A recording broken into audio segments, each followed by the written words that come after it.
There's a belief in the GOP and some conservative circles that a government-created safety net just creates a lazy working class, so that the very presence of programs designed to cushion against unemployment, disease, poverty, sap the moral fortitude of an individual's bootstrapping tendencies. But what if those safety nets were just kicked away? What kind of society would we see? Would we see a kind of libertarian utopia bubble up? Or perhaps a proto-fascist state? Well, we don't have to speculate. We can just look at the reality of Greece. And it isn't pretty.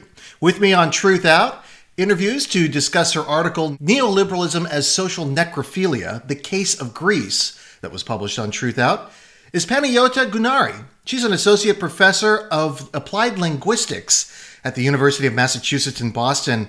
Hi, Panayota. How are you? Hi, I'm good. Thank you for having me.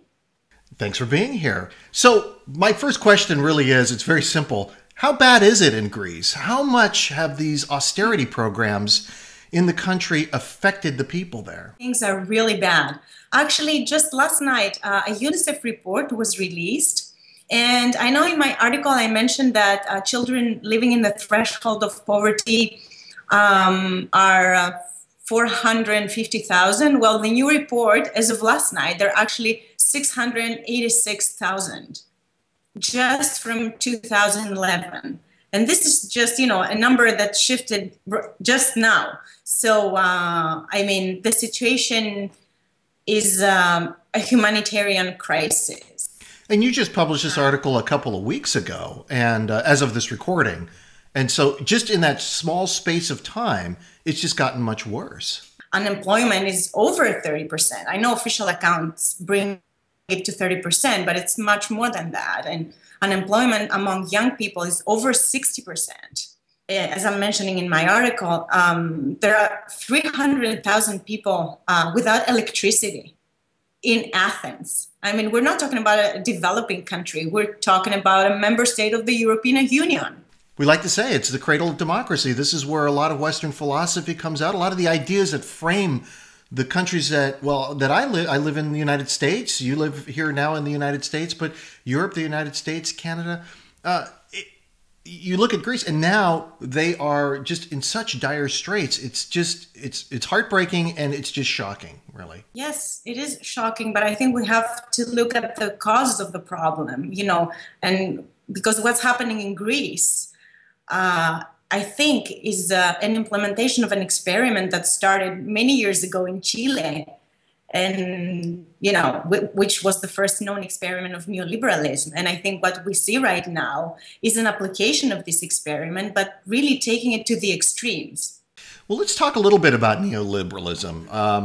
The term itself can be confusing, especially to ears in the United States, because we tend to associate the term liberal with a party or people that tend to support the government in terms of creating social safety nets and programs to cushion the blow against capitalism. But the term neoliberalism, like I said, is confusing because it's got the term liberal in it. So maybe you could explain what exactly the ideology is.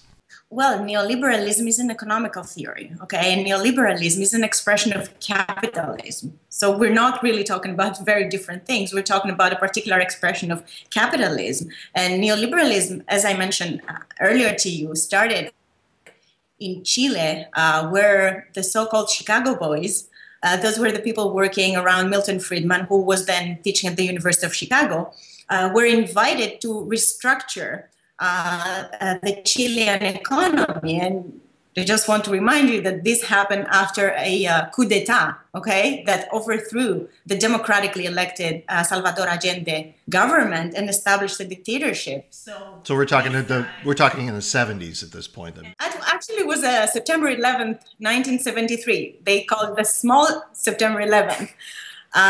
So these guys went in and they pretty much did, with the collaboration of the IMF, they did what's happening right now in Greece. So they privatized the public resources, they implemented austerity measures, there was militarization, they invited foreign investment into the country, creating optimal conditions, of course, for investment, but without safeguarding that any of the profits would stay in the country, really. So the profit went 100% to foreign capitalists, basically.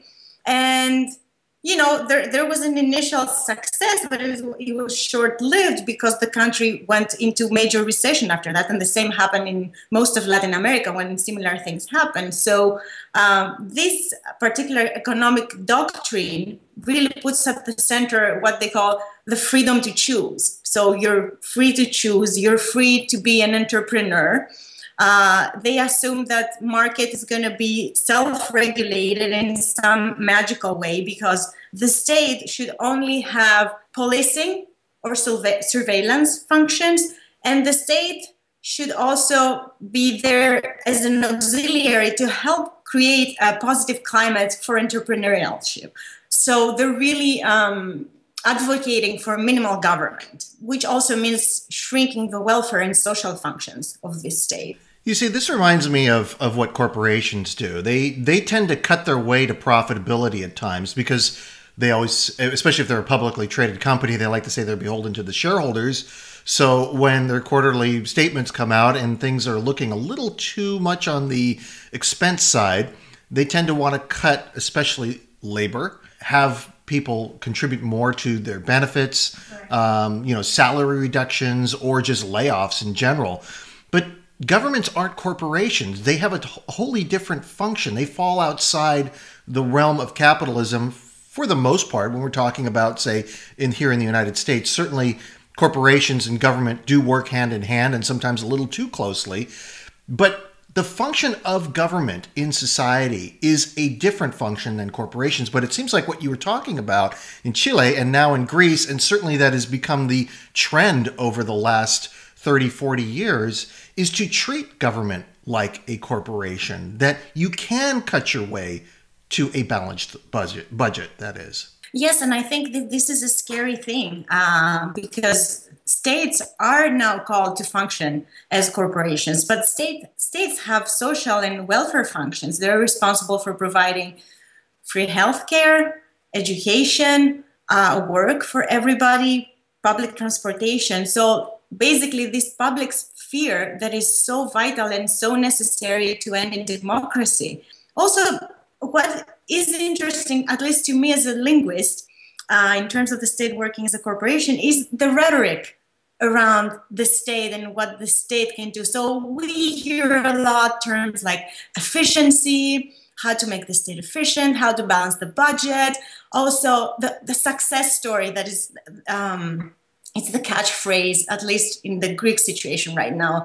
The Greek prime minister keeps referring to Greece as a success story. And, that really brings me the chills because when I hear success, it smells human flesh to me because I'm thinking, whose success and at what cost? So if it's the success of global capital at the expense of Greek people, then, the Greek prime minister and I, or the working people of Greece, are talking about two radically different things. You could look at images of what you exemplify, or what the examples you choose in your article of unemployment, of people getting disease now, the diseases that didn't exist in Greece they're having, and you could hold this up to the prime minister and say, "Is this what success looks like?" I mean, it's a ridiculous comment for him to make. He's looking at a balance sheet, and he's looking at, what do we owe in terms of debt? Have we been able to shrink that debt? But at what cost? I mean, look at all the people that are these are Greek citizens that are miserable. They're suffering at this point. Actually, these are the people who work for this state to work. I mean, they are the wheels of the machine, basically.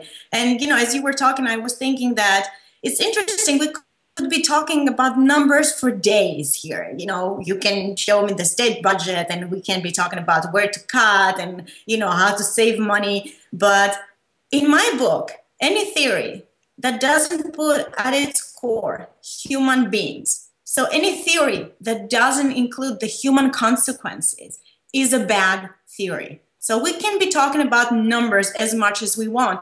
If we don't see what these numbers cost in terms of human suffering, homelessness, drug abuse, HIV, misery numbers. We have to make the correlation of those numbers to real people. This comes to another part of your article, and really it's in the title, that has to do with neoliberalism, and that is social necrophilia. Now, necrophilia is essentially like a sexual attraction to a corpse.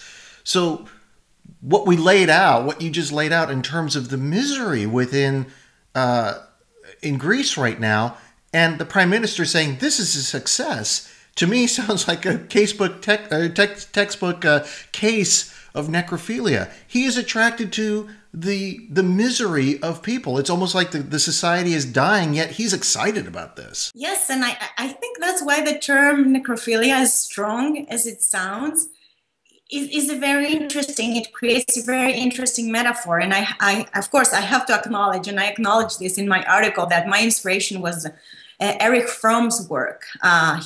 His book, The Anatomy of Human Destructiveness. And as I was reading through that book, I thought, this really sounds familiar to me. This really sounds familiar. So borrowing this term necrophilia, which is really the love for the dead, not for death, for the dead, okay, the dead corpse, as you said.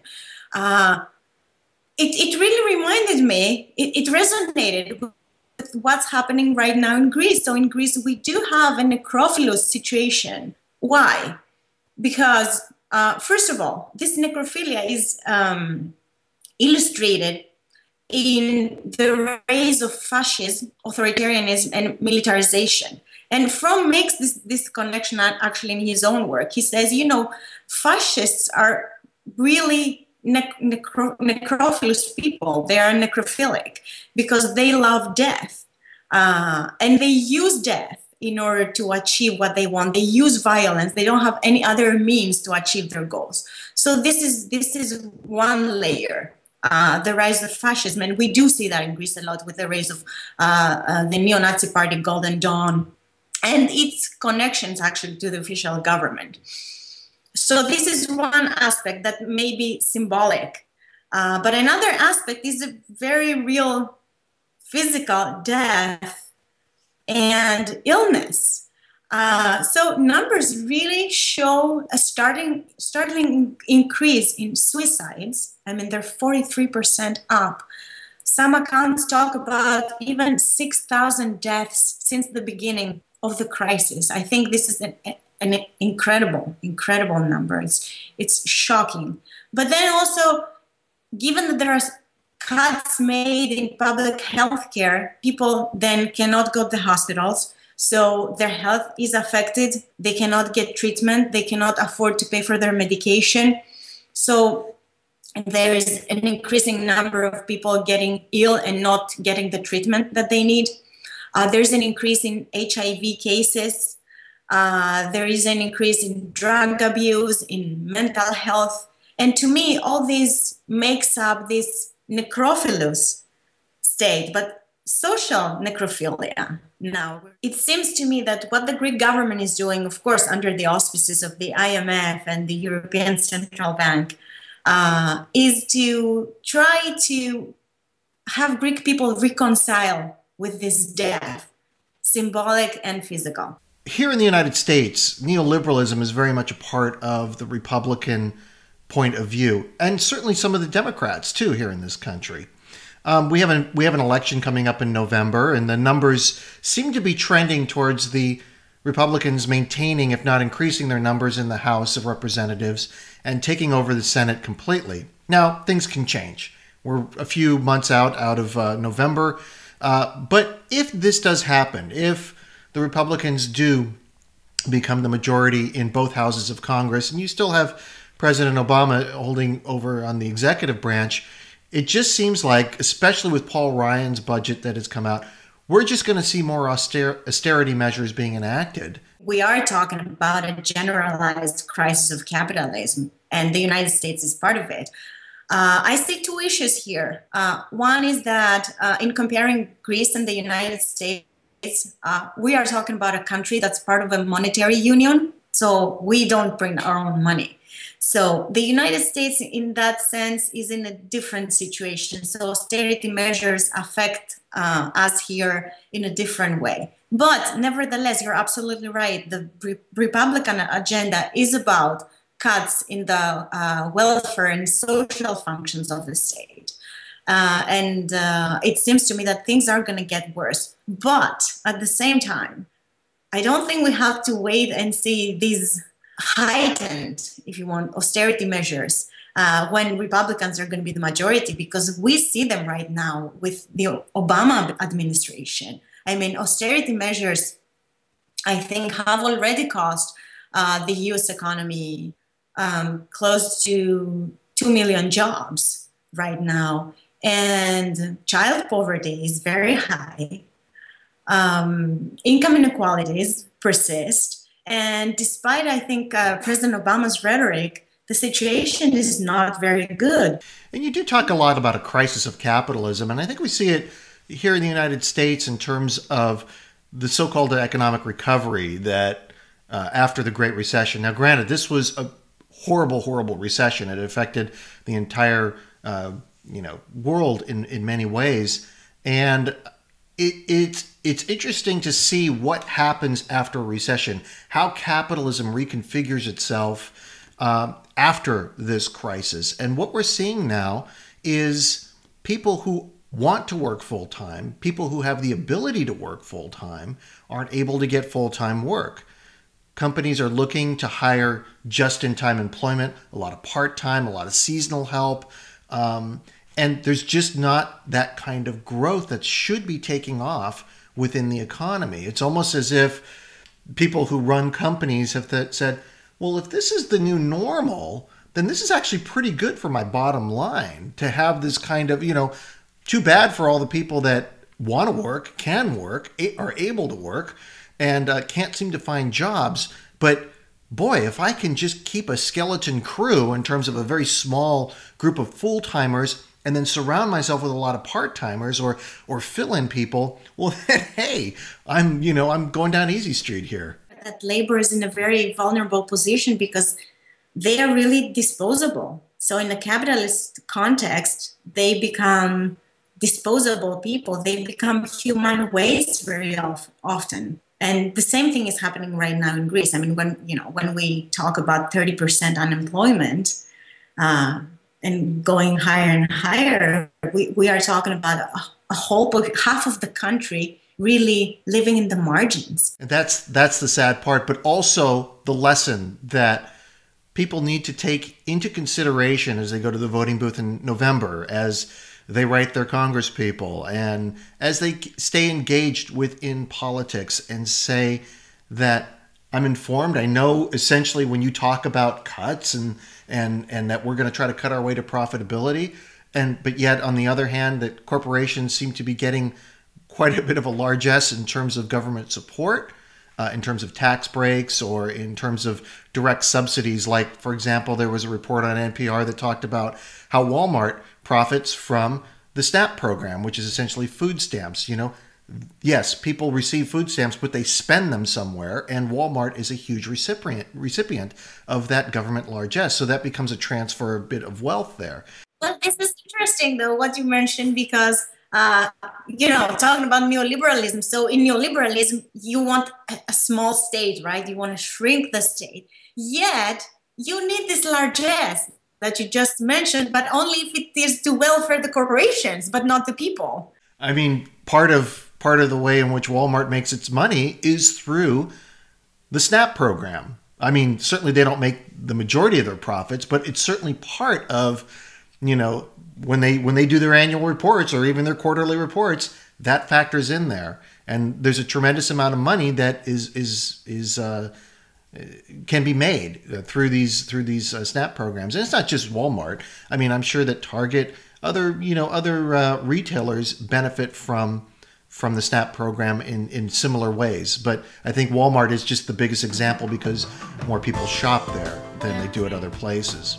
Well, Panayota, I want to thank you so much for being on Truthout Interviews. This is a very shocking, lively, but also ultimately illuminating discussion about neoliberalism, Greece, and the crisis of capitalism. Thank you very much, Ted. And that's Truthout Interviews for another week. Thanks for watching. I'm Ted Asregadoo, and we'll see you next time.